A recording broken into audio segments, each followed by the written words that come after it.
Nobody panic. But there is apparently a version of Beverly Hills right now where one person is allegedly spending almost $1 million on luxury fashion, while another person is staring at legal paperwork thinking the foreclosure notices are probably junk mail. Like, I'm sorry, what? First it was divorce headlines, then financial accusations, then spending breakdowns. Then suddenly there's an actual auction date floating around online attached to Dorit and PK Kemsley's house, and the entire Bravo fandom collectively sat up in bed like, wait, this is real? That's the thing changing the energy here. A messy separation is normal housewives' behavior at this point. We've all built immunity. But a possible foreclosure auction hanging over one of Beverly Hills' most image-obsessed couples? That hits different. Welcome to Official Glam, the place where we put the real in reality TV, because this story officially crossed over from celebrity divorce drama into, how did this spiral this far before somebody grabbed the Amex and said absolutely not? Apparently, documents tied to a second mortgage surfaced publicly showing the reported balance climbing close to $900,000 after interest and penalties. The property could legally head to auction on May 20th unless something changes quickly. And what's fascinating here is that the house situation feels very specifically tied to Dorit right now. PK already moved out. PK is renting elsewhere. PK mentally left this mansion like 3 emotional business quarters ago.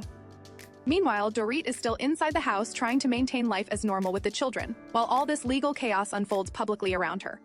That changes the emotional read of the story a little. Because yes, the filings about spending are brutal. One lawyer online who is not directly involved in the case, but has been publicly analyzing the declarations claimed Dorit earned over $3.5 million, while allegedly spending close to $1 million on luxury fashion and lifestyle expenses within a single year. $1 million. On glam. On designer labels. On maintaining the Beverly Hills image. And let's be serious. That pressure absolutely exists. Bravo fans notice everything. Repeated outfits become headlines. Different glam becomes gossip. A downgraded lifestyle becomes an entire season storyline.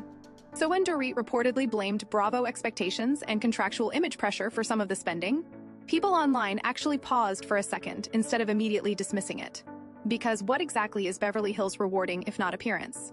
Nobody gets cast on Real Housewives because they seem financially modest and emotionally grounded.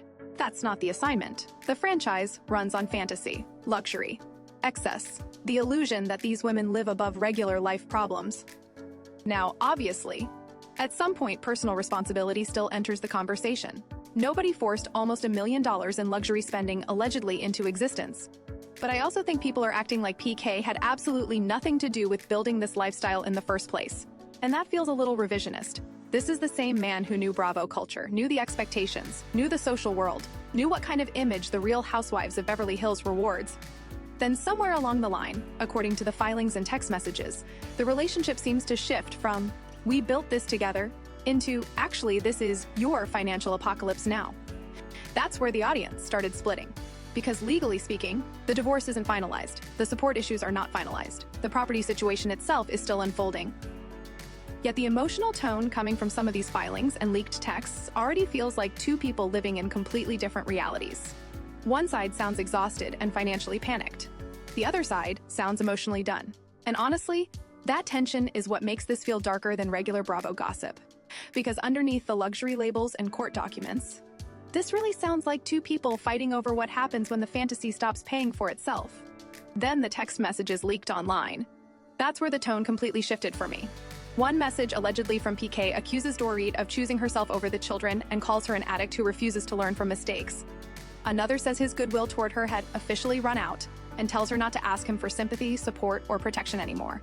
That's cold. Like, British man standing dramatically near a window holding emotional damage and espresso cold. Then another text appears where PK allegedly tells Dorit the children are aware of their relationship problems and says she needs to be more thoughtful emotionally when interacting with them. At one point, he references their son asking about London and describes the children as vulnerable during all this. Once those texts entered the story, the glam disappeared completely. Now suddenly, this isn't just about handbags and spending accusations anymore.